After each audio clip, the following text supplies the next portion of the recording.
Welcome to the Cannabis Podcast, where you'll find zero Dutch marketing, zero tomato tech, and zero GMOs. Just cannabis, the way it's supposed to be. The cannabis truth, the whole truth, and nothing but the truth, so help my bud.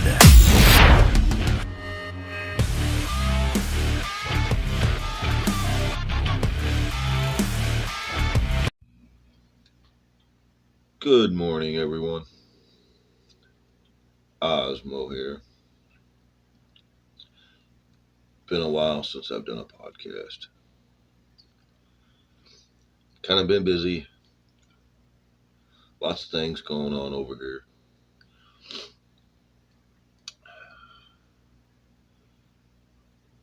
Been doing lots of new things. I guess last year, everyone kind of freaked out whenever my outdoor cannabis plants were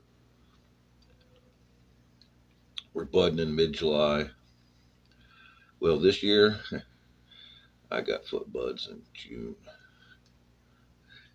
Yes, my plants outside right now have foot buds on them in the first week of June, my friends. And they are not autos. These are regs. But anyway, we won't go into details about that because, like I said, every time I try to do something growing, all you all do is complain and bitch about it. Like something's wrong. Anyway, we won't get into breeding or growing this podcast. A story come across my desk in regards to a company and a gentleman named Tom from Cannabis Industry Lawyer and a company called Collateral Base. From my understanding, this company here is in the legal works for the cannabis industry and also does permits for the cannabis industry. And this one is in regards to the Missouri Cannabis Lottery that just happened Tuesday. You have to excuse me a little bit. This might be a little bit of a longer podcast. I got lots of notes here and emails to look through as I go through this quite interesting story. I guess I'm going to have to start doing more podcasts on these quite interesting stories because there's quite a few of them. And they don't seem to be stopping anytime soon. So, it's early Friday morning here in the Ozarks, Missouri. Having my cup of coffee and my bowl of old school chronic. The exotics. Yes, I said the exotics. Well, how can you say exotics? I can say exotics, but these are old school genetics that no one has. That's how I can call them exotics. Anyway, having a nice big bowl, my cup of coffee this morning, and I'm going to take my time with this podcast because it's an awful lot to talk about.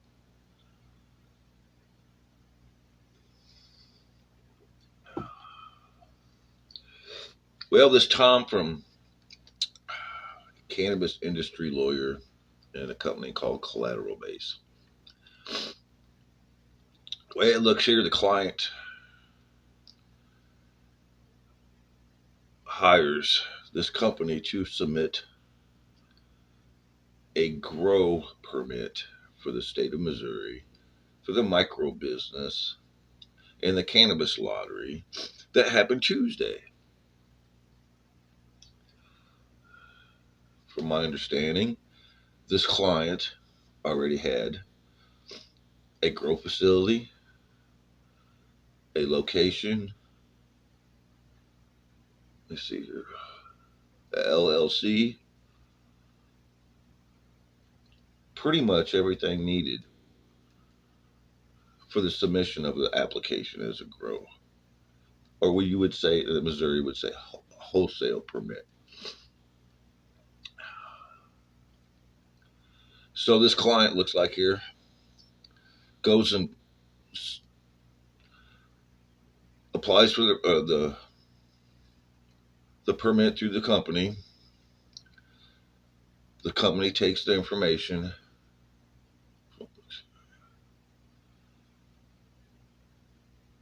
submits the application,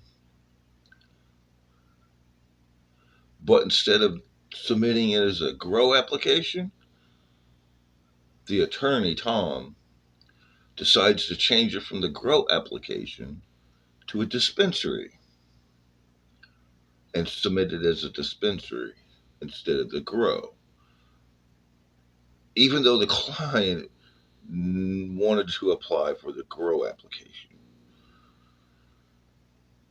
Kind of weird. Anyway, it says here that the attorney said that they did that because the attorney said that the grow application was harder to get investors for, and that the grow facility and the grow permit was nothing but a money pit. Okay. Well, I thought they submitted applications and not financial advice, or an accountant, or a stockbroker for that matter. Kind of interesting. Why would somebody do that? Okay. So this attorney did this without even telling the client that he was doing this, or even asked the client that he was doing this. He did this based upon his own assumptions that the grow permit was a money pit. And so he switched it to the dispensary and submitted the application as a dispensary. Okay. Wow, this is interesting. Very interesting. So, the client finds out that he switched it from a grow permit to a dispensary. And then the attorney tells the client that he did it for his best interest. Okay. Well, would the best interest be that the client wanted the grow permit and not the dispensary? I mean, that kind of would sound normal to me, but very interesting. Okay, let's continue here. Let me look here some more. Okay, then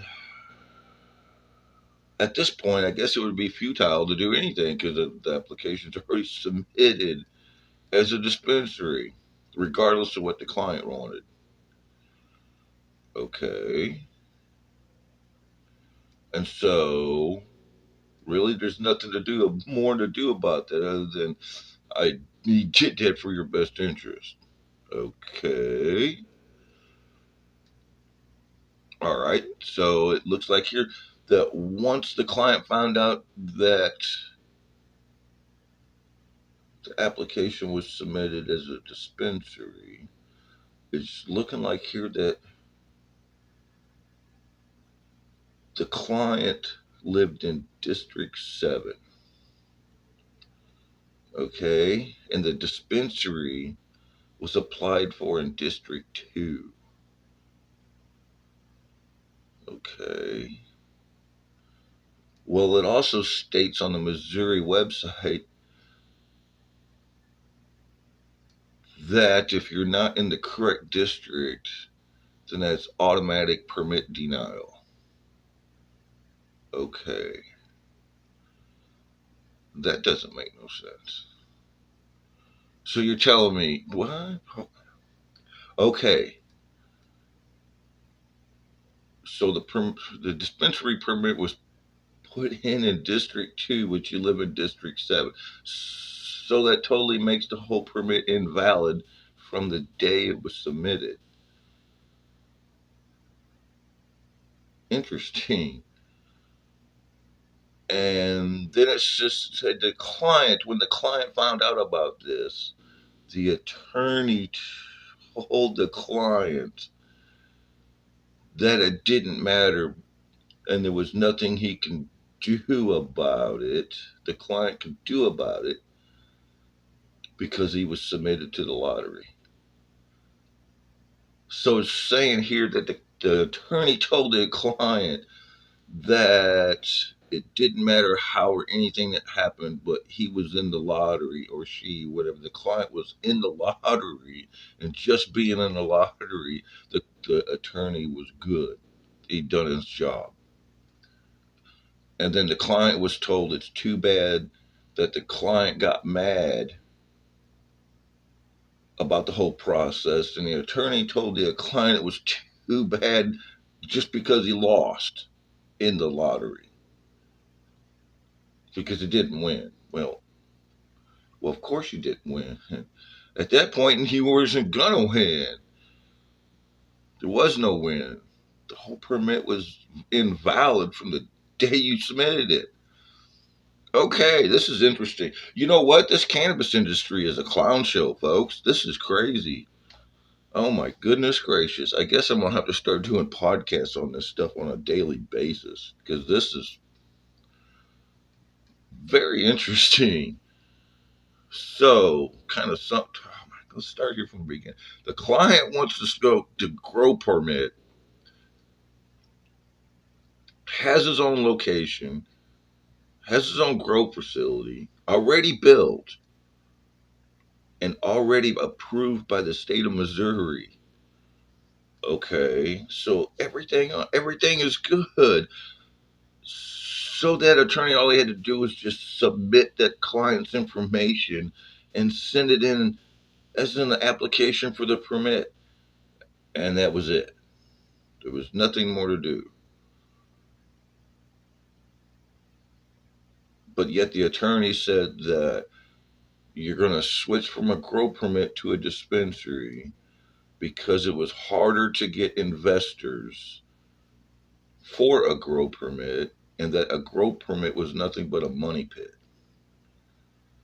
Well, how is that the attorney's business to begin with, when you hired him to submit an application to the state of Missouri for a grow permit? Kind of looks like you didn't hire him to be a stockbroker or a financial advisor. You hired him to submit an application. Wow, this is crazy. Ah. It also shows on here that the attorney and the company continually denied any wrongdoing whatsoever. That as long as they were in the lottery, that the company done their job. Okay. And it didn't matter for what permit, as long as it was in the lottery. This is crazy. This is early in the morning and I'm getting to read all this. This is pretty nuts. And then when the attorney took his own advice and changed it from a grow permit to a dispensary permit, that the attorney couldn't even get that right and put him in the wrong district from which the client lived in, which made the permit completely invalid from the time of submittal. Okay. Boy, what a wake up. Hang on, I gotta have some coffee.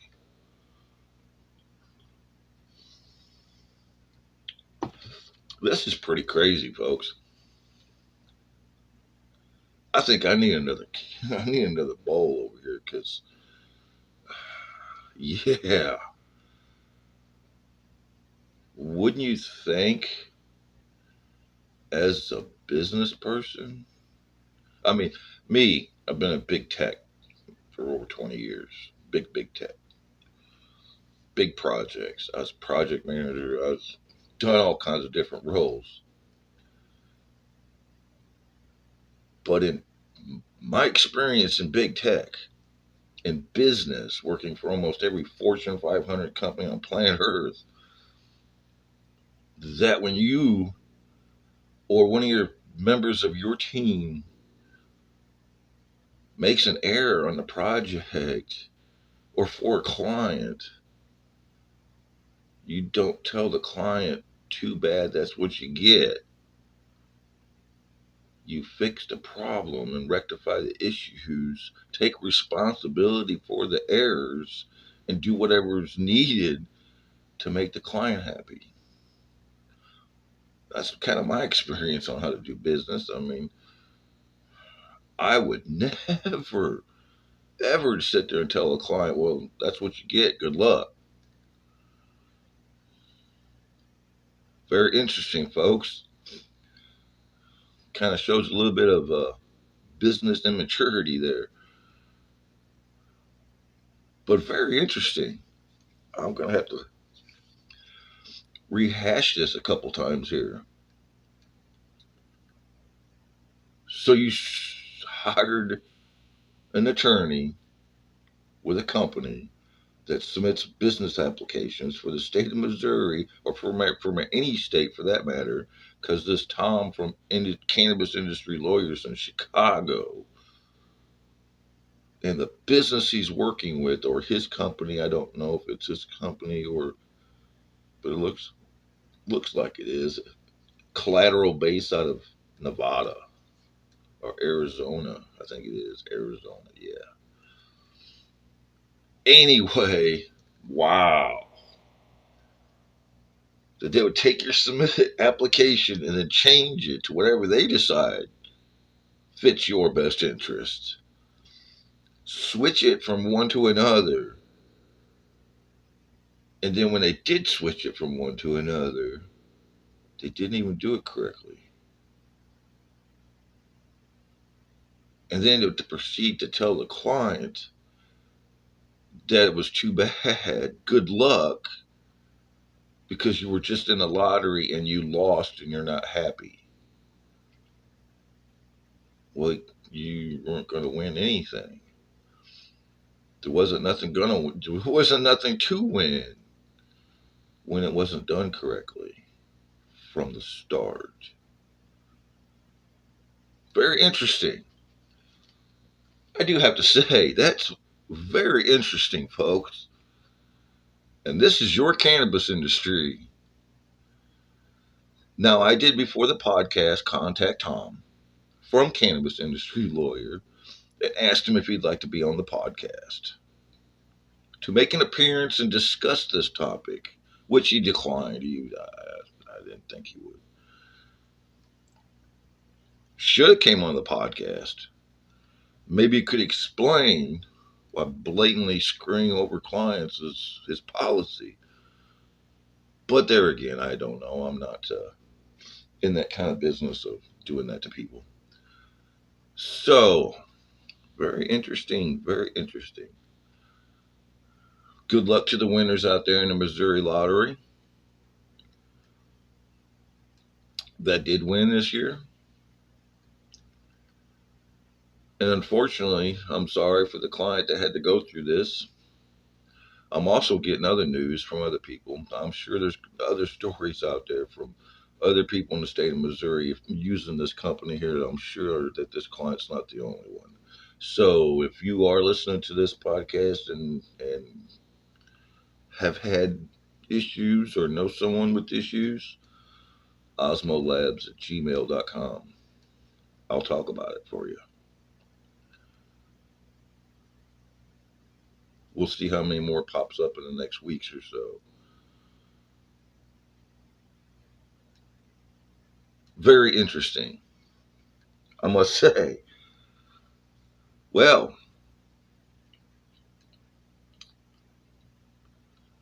then I'd also got the word down the pipe that the company, Tom, there, the investors he's talking about from previous clients, let's see here, from previous clients that actually won the lottery, the investors he talked about ended up being himself. Hold on, let me look at this again.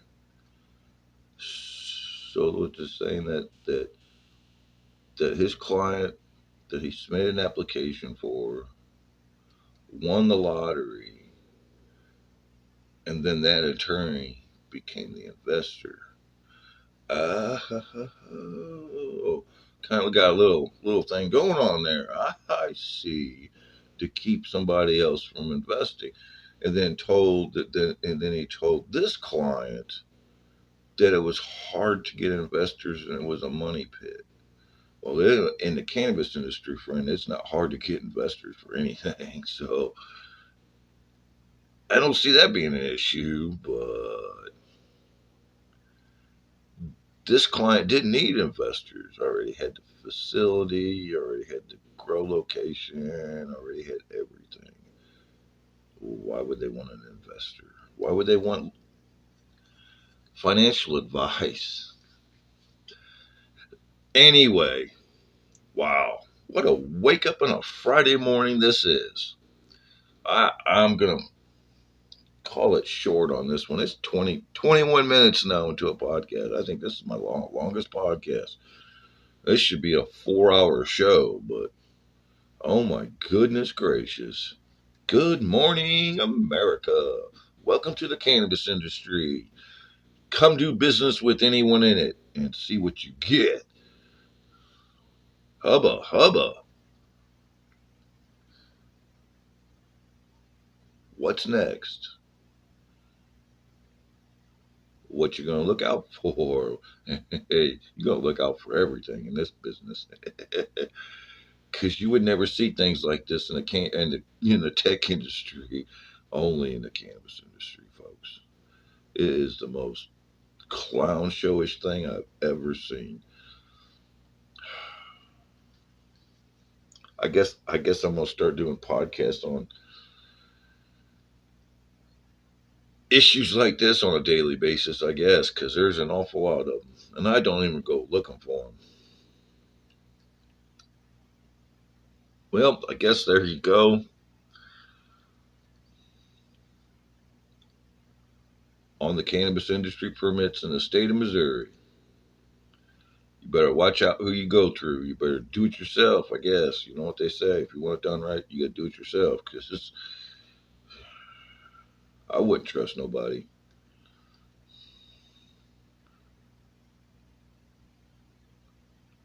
If you know anyone with issues, osmolabs@gmail.com. I'd love to talk about it. Until next time, stay high, my friends. God bless. Osmo out. Unveiling the secrets of Osmolab's top-shelf cannabis breeding. What sets Osmolabs apart from the rest? At Osmolabs, the art of cannabis breeding transcends mere cultivation.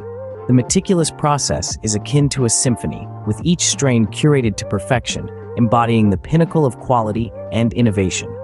The science behind top-shelf genetics.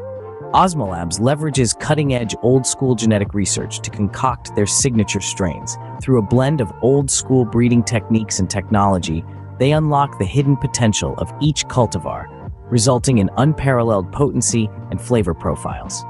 Nurturing excellence in every seed. From germination to harvest, Osmolabs adheres to a rigorous standard of care for their plants. Every seed is nurtured with precision and dedication, ensuring optimal growth and maximizing the genetic potential encoded within, cultivating a legacy of excellence. With a legacy spanning decades, Osmolabs has cemented its reputation as a pioneer in the cannabis industry. Their commitment to excellence and innovation continues to push the boundaries of what's possible, setting the gold standard for top-shelf cannabis breeding. The Osmolabs experience, where quality meets passion. Stepping into the world of Osmolabs is akin to embarking on a sensory journey to the past. Each strain tells a unique story, crafted with passion and expertise that is palpable in every puff. Experience the difference that top-shelf cannabis breeding can make and elevate your cannabis journey to new heights. Unveil the secrets of Osmolabs and discover a world where quality, innovation, and passion converge to redefine the art of cannabis breeding, exploring the roots of old-school cannabis strains. Old-school cannabis genetics refer to the foundational strains that laid the groundwork for the diverse varieties available in today's market. These original genetics hold a special place in the hearts of cannabis enthusiasts and breeders alike. They are the building blocks of the modern cannabis industry, with their unique characteristics and effects shaping the way we perceive and consume cannabis today. Understanding the significance of heritage strains. Heritage strains, such as skunk, northern lights, and haze, have stood the test of time and continue to influence new hybrids and cultivars. These classic varieties offer a glimpse into the rich history of cannabis cultivation and consumption, providing a connection to the past for many enthusiasts. The distinct aromas, flavors, and effects of these old-school genetics showcase the diversity and complexity of the cannabis plant. Unraveling the genetic makeup of old-school strains. Old-school cannabis genetics are known for their stability and consistency, traits that are highly valued in breeding programs. These classic strains often exhibit strong genetic markers that make them reliable choices for breeders looking to create new and exciting varieties. By understanding the genetic makeup of these heritage strains, Osmolabs has harnessed their unique characteristics to develop novel cultivars with specific traits and effects. Navigating the evolution of cannabis genetics. As the cannabis industry continues to evolve, old-school genetics remain a cornerstone of breeding projects aimed at preserving and enhancing the qualities of classic strains. By blending old-school genetics with old-school breeding techniques, Osmolabs has created hybrids that offer a fresh take on familiar favorites. This fusion of old-school genetics results in a diverse array of cannabis varieties that cater to a wide range of consumer preferences. Embracing the timeless appeal of old-school cannabis, Osmolabs' genetics library will always be completely separate from the current cannabis industry genetics pool. With hundreds of old-school strains, Osmolabs has something for everyone.